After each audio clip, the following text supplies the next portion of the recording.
नमस्कार दोस्तों, welcome to Sambhav education. This is Aryan Shukla. दोस्तों, आज की क्लास में हम जीके के इंपॉर्टेंट क्वेश्चन डिस्कस करेंगे। डेली आपकी क्लासेस होती हैं स्पेशल बीएड प्रवेश परीक्षा, बीएड एंट्रेंस एग्जाम 2023 के लिए। तो आप लोग डेली क्लासेस को ज्वाइन कीजिएगा। देखिए, आज की क्लास में जितने भी क्वेश्चन होंगे, ये सभी क्वेश्चन इंपॉर्टेंट होंगे, टॉप के क्वेश्चन होंगे। कुछ ऐसे क्वेश्चन हैं जो बीएड प्रवेश परीक्षा में कई बार पूछे गए हैं। क्लास को ध्यान से देखिए एंड क्लास के अंत में बताइएगा कि आपके कितने क्वेश्चन राइट निकले। सबसे पहले आप लोग क्लास को लाइक करिए, अपने फ्रेंड ग्रुप सभी जगह शेयर कर दीजिएगा ताकि ज़्यादा से ज़्यादा लोग जुड़ सकें। और जो फ्रेंड इस चैनल पर नए हैं वो चैनल को सब्सक्राइब करेंगे, बेल आइकन को प्रेस कीजिए ताकि सभी नोटिफिकेशन आप तक पहुंच सकें। चलिए शुरू करते हैं आज की क्लास। क्वेश्चन नंबर फर्स्ट के लिए आंसर करिए। अच्छा क्वेश्चन है, बताइएगा रोम का फुल फॉर्म क्या होता है। आपको बताना है रोम का फुल फॉर्म क्या होता है। ऑप्शन दिए गए हैं, ध्यान से ऑप्शन पढ़िए, उसके बाद ये आंसर दीजिएगा।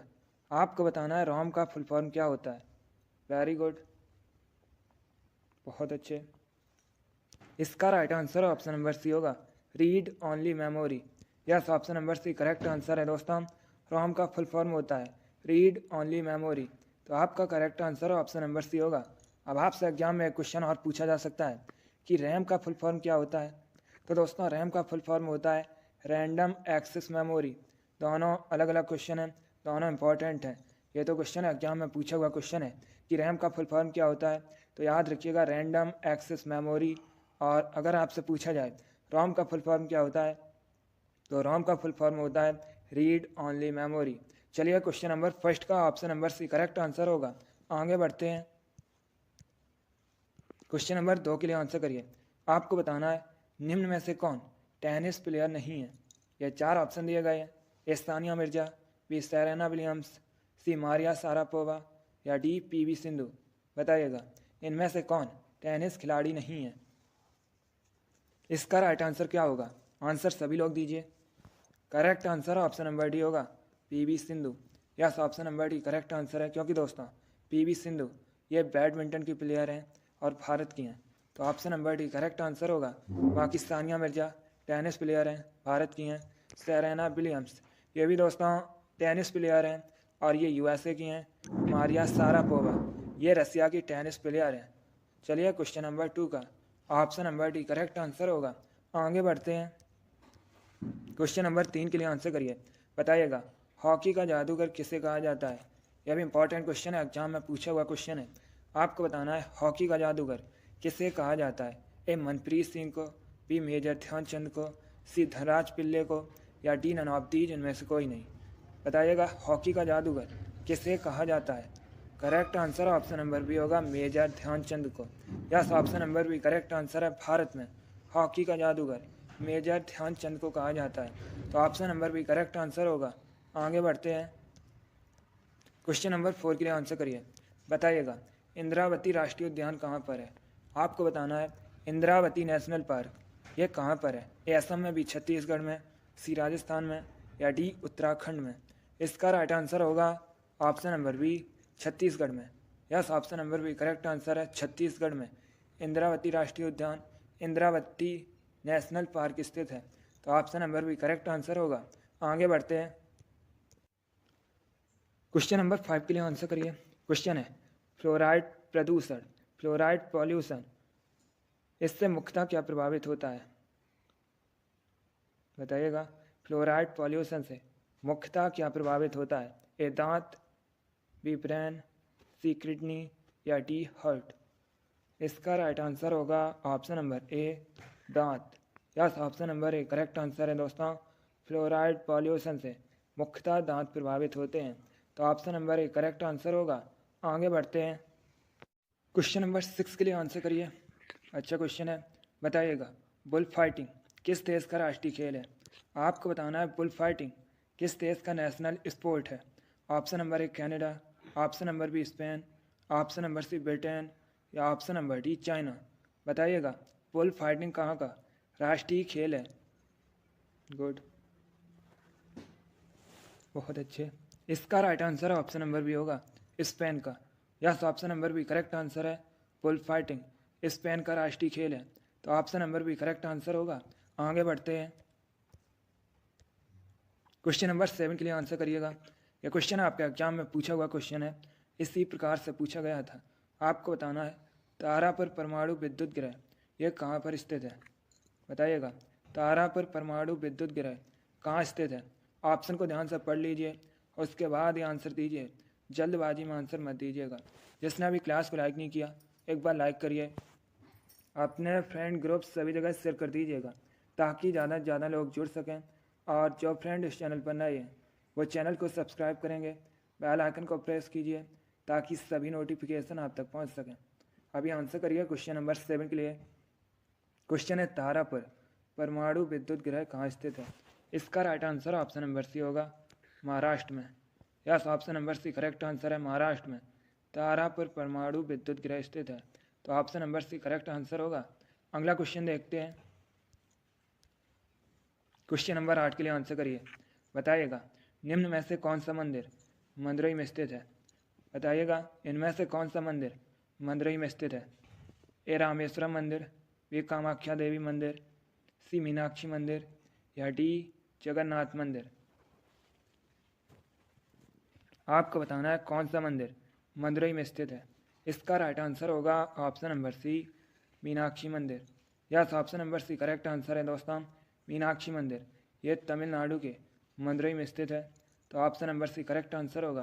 बाकी अगर हम ऑप्शंस की बात करें, रामेश्वरम मंदिर यह तमिलनाडु में स्थित है, कामाख्या देवी मंदिर असम में स्थित है, जगन्नाथ मंदिर ओडिशा के पुरी में स्थित है। चारों ऑप्शंस आपके एग्जाम के लिए इंपॉर्टेंट हैं, चारों के बारे में याद रखिएगा। क्वेश्चन नंबर 8 का option number C correct answer होगा, मीनाक्षी मंदिर मदुरई में स्थित है। मदुरई तमिलनाडु में है। ऐसे क्वेश्चन एग्जाम में पूछा गया था कि मदुरई ये किस नदी के किनारे स्थित है, तो ये दोस्तों वैगई नदी के किनारे बसा है। आगे बढ़ते हैं। क्वेश्चन नंबर 9 के लिए आंसर करिए, बताइएगा। IGNOU Indira Gandhi national open university इसकी स्थापना किस सन में हुई थी? क्वेश्चन नंबर 9 के लिए आंसर करिए। आपको बताना है इग्नू की स्थापना कब हुई थी। वेरी गुड, बहुत अच्छे। Right answer option number C होगा, 1985 में। Yes, option number C correct answer है। 1985 में इग्नू की स्थापना हुई थी, इसलिए option number C correct answer होगा, राइट आंसर होगा। आगे बढ़ते हैं। क्वेश्चन नंबर 10 के लिए आंसर करिए। आपको बताना है सिडेराइट किसका अयस्क है? बताइएगा सिडेराइट किसका अयस्क है। ए आयरन का, बी कॉपर का, सी मैग्नीशियम का या डी एल्यूमिनियम का। आपकी डेली क्लास होगी, सभी लोग डेली क्लास को ज्वाइन कीजिए। चलिए आंसर करिए क्वेश्चन नंबर 10 के लिए। जिसने अभी लाइक नहीं किया एक बार लाइक करिए और इसे आप लोग ज़्यादा से ज़्यादा शेयर कर दीजिएगा। गुड, इसका right answer option number A होगा, iron. Yes, option number A correct answer है। सिडेराइट एक लोह अयस्क है, इसलिए option number A correct answer है। अगला क्वेश्चन देखते हैं। क्वेश्चन नंबर 11 के लिए आंसर करिए। क्वेश्चन है राइनो वायरस की वजह से क्या होता है? बताइएगा राइनो वायरस की वजह से क्या होता है। ऑप्शन नंबर ए आम जुकाम, ऑप्शन नंबर बी सिर दर्द, ऑप्शन नंबर सी घुटनों में दर्द या option number D none of these इनमें से कोई नहीं। इसका right answer option number A होगा, आम जुकाम। Yes, option number A correct answer होगा। अगला क्वेश्चन देखते हैं। क्वेश्चन नंबर 12 के लिए आंसर करिए। यह भी अच्छा क्वेश्चन है। क्वेश्चन है नर्मदा और ताप्ती नदियाँ किस ओर बहती हैं? बताइएगा नर्मदा और ताप्ती नदियाँ ये किस ओर बहती हैं? यह भी अच्छा क्वेश्चन है दोस्तों, बहुत अच्छे। इसका right answer option number B होगा, पश्चिम की ओर। Yes, option number B correct answer है। नर्मदा और ताप्ती ये दोस्तों पश्चिम की ओर बहने वाली नदियाँ हैं। तो ऑप्शन नंबर बी आपका राइट आंसर होगा। जिसने भी क्वेश्चन नंबर 12 का ऑप्शन नंबर बी दिया है उनका करेक्ट आंसर है। Very good. अगला क्वेश्चन देखते हैं। क्वेश्चन नंबर 13 के लिए आंसर करिए। यह भी अच्छा क्वेश्चन है। आपको बताना है विश्व रेड क्रॉस दिवस कब सेलिब्रेट किया जाता है? पूछा हुआ क्वेश्चन है एग्जाम में। बताइएगा विश्व रेड क्रॉस दिवस कब सेलिब्रेट किया जाता है? बहुत अच्छे। अगर आपसे एग्जाम में पूछा जाए विश्व रेड क्रॉस का हेडक्वार्टर कहाँ पर है, तो ये दोस्तों जेनेवा स्विट्जरलैंड में स्थित है। अब बताइएगा विश्व रेड क्रॉस दिवस कब सेलिब्रेट किया जाता है? इसका right answer option number C होगा, 8 मई को। Yes, option number C correct answer है। प्रतिवर्ष 8 मई को बेस्ट से रेड क्रॉस दिवस सेलिब्रेट किया जाता है? तो option number C correct answer होगा। अगला क्वेश्चन देखते हैं। क्वेश्चन नंबर 14 के लिए आंसर करिए। क्वेश्चन है, बाल, नाखून और खुर सभी किसके बने होते हैं? बताइएगा, बाल, नाखून, खुर ये किसके बने होते हैं? A vitamin, B protein, C वसा या डी आयरन? बहुत अच्छे। इसका right answer option number B होगा, protein. Yes, option number B correct answer है दोस्तों। बाल, नाखून, खुर ये सभी केराटिन नामक प्रोटीन के बने होते हैं। आप लोग याद रखिए, एग्जाम में पूछा जा सकता है। क्वेश्चन नंबर 14 का option number B correct answer होगा। आगे बढ़ते हैं। क्वेश्चन नंबर 15 के लिए आंसर करिए। करंट से संबंधित क्वेश्चन है। बताइएगा, वर्तमान में मेघालय के चीफ मिनिस्टर कौन है?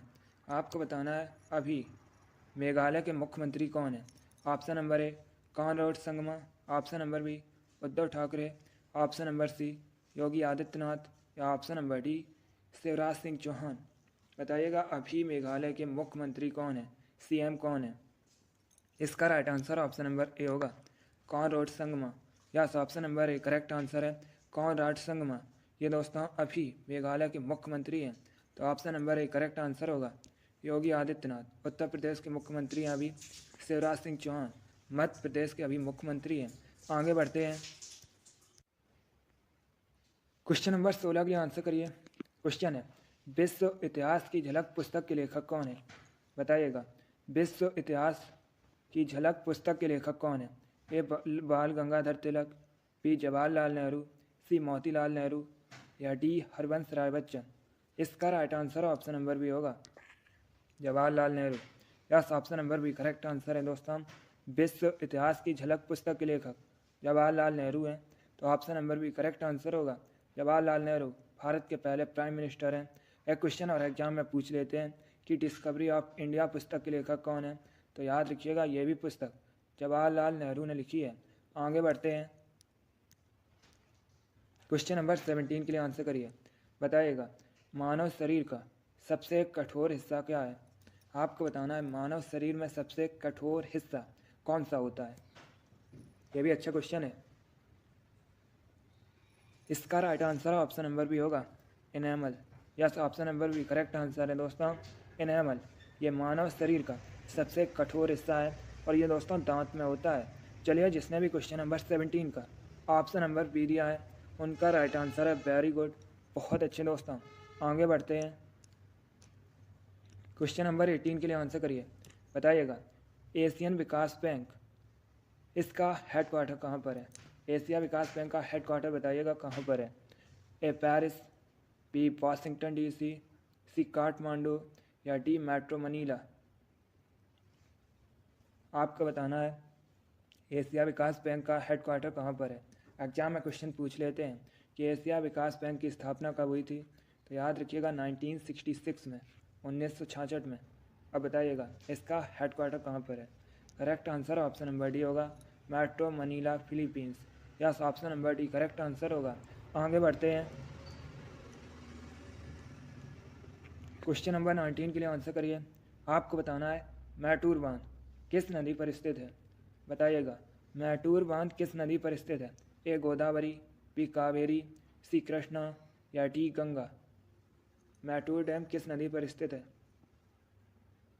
इसका right answer option number B होगा, Kaveri. Yes, option number B correct answer है दोस्तों। मैटूर बांध कावेरी नदी पर स्थित है और ये तमिलनाडु में है। तो आपका right answer option number B होगा। आगे बढ़ते हैं। क्वेश्चन नंबर 20 के लिए आंसर करिए। आपको बताना है भारत में हाथियों की संख्या सबसे अधिक किस राज्य में है। बताइएगा, भारत में सबसे अधिक हाथियों की संख्या किस राज्य में है। ए गोवा, बी मध्य प्रदेश, सी कर्नाटक या डी तमिलनाडु? अगर आपसे पूछा जाए भारत में सबसे अधिक बाघों की संख्या कहाँ पर है, तो ये मध्य प्रदेश में है। लेकिन यहाँ पर आपसे पूछा गया है भारत में सबसे अधिक हाथियों की संख्या किस प्रदेश में है। तो correct answer option number C होगा, कर्नाटक में। Yes, option number C correct answer होगा। चलिए, क्वेश्चन नंबर 20 का option number C correct answer है दोस्तों। भारत में सबसे अधिक बाघों की संख्या कहाँ पर है? मध्य प्रदेश में है। इसीलिए मध्य प्रदेश को बाघ राज्य भी कहा जाता है। और एग्जाम में पूछा जाए भारत में हाथियों की संख्या सबसे अधिक कहाँ पर है, तो ये कर्नाटक में है। आगे बढ़ते हैं। क्वेश्चन नंबर 20 का option number C correct answer होगा। क्वेश्चन नंबर 21 के लिए आंसर करिए। अब बताइएगा जेनेटिक कोड की खोज किसने की। आपको बताना है जेनेटिक कोड की खोज किसने की थी। A Hargobind Khorana, B Rutherford, C Priestley या डी अल्बर्ट आइंस्टाइन। बताइएगा जेनेटिक कोड की खोज किसने की। इसका right answer option number A होगा Hargobind Khorana. Yes, option number A correct answer है। हरगोबिंद खुराना ने जेनेटिक कोड की खोज की थी, तो option number A correct answer होगा। आगे बढ़ते हैं। क्वेश्चन नंबर 22 के लिए आंसर करिए। बताइएगा इंसुलिन की कमी से कौन सा रोग होता है। आपको बताना है इंसुलिन की कमी से कौन सा रोग होता है। ए हैजा, बी रतौंधी, सी मधुमेह या डी मलेरिया। आपको बताना है इंसुलिन की कमी से कौन सा रोग होता है। इसका right answer option number C होगा मधुमेह। Yes, option number C correct answer है मधुमेह। इंसुलिन की कमी से होने वाला रोग है। एग्जाम में क्वेश्चन पूछा गया था कि विश्व मधुमेह दिवस कब मनाया जाता है, तो याद रखिएगा 14 नवंबर को विश्व मधुमेह दिवस सेलिब्रेट किया जाता है। आगे बढ़ते हैं। क्वेश्चन नंबर 23 के लिए आंसर करिए। बताइएगा यूनेस्को का हेडक्वार्टर कहाँ पर है। आपको बताना है यूनेस्को का मुख्यालय कहाँ पर है। यह भी इम्पॉर्टेंट क्वेश्चन है। बहुत अच्छे। ए हैग में, बी पेरिस में, सी जेनेवा में या डी रोम में। गुड। इसका right answer option number B होगा पेरिस में। Yes, option number B correct answer है दोस्तों। यूनेस्को का हेडक्वार्टर मुख्यालय यह फ्रांस के पेरिस में स्थित है, तो option number B correct answer होगा। अब आपसे एग्जाम में पूछा जा सकता है कि यूनेस्को की स्थापना कब हुई थी, तो याद रखिएगा 1945 में 1945 में यूनेस्को की स्थापना हुई थी। और यूनेस्को का फुल फॉर्म होता है United Nations Education Scientific and Cultural Organisation. तो आप लोग याद रखिएगा, यहाँ से एग्जाम में क्वेश्चन पूछे जा सकते हैं। ऐसे भी पूछ सकते हैं कि यूनेस्को का फुल फॉर्म क्या होता है, तो याद रखिए United Nations Education Scientific and Cultural Organisation. स्थापना कब हुई थी, 1945 में हुई थी। हेडक्वार्टर फ्रांस के पेरिस में स्थित है। चलिए क्वेश्चन नंबर 23 का ऑप्शन नंबर भी करेक्ट आंसर होगा। आगे बढ़ते हैं। क्वेश्चन नंबर 24 के लिए आंसर करिए। क्वेश्चन है भारत के किस राज्य में टिन का सबसे अधिक उत्पादन होता है। बताइएगा टिन का सबसे अधिक उत्पादन भारत में किस राज्य में होता है। ए झारखंड में, बी राजस्थान में, सी ओडिशा में या डी छत्तीसगढ़ में। आंसर सभी लोग दीजिएगा। इसका right answer option number D होगा छत्तीसगढ़ में। Yes, option number D correct answer है। भारत में सबसे अधिक टिन का उत्पादन छत्तीसगढ़ में होता है, तो option number D correct answer होगा। आगे बढ़ते हैं। क्वेश्चन नंबर 25 आज का लास्ट क्वेश्चन है। आपको बताना है स्टैचू ऑफ लिबर्टी ये कहाँ पर है। बताइएगा स्टैचू ऑफ लिबर्टी कहाँ पर है। ए फ्रांस में, बी इंग्लैंड में, सी स्पेन में या डी यूएसए में। बहुत अच्छे। इसका right answer option number D होगा यूएसए में। Yes, option number D correct answer है। स्टैचू ऑफ लिबर्टी यूएसए के न्यूयॉर्क में स्थित है। चलिए क्वेश्चन नंबर 25 का option number D correct answer होगा। चलिए दोस्तों, आज की क्लास में हमने जीके के 25 इंपॉर्टेंट क्वेश्चन डिस्कस किए with extra fact. I hope आप सभी को ये क्वेश्चन समझ आए होंगे। सो क्लास को लाइक करिए, शेयर करिए।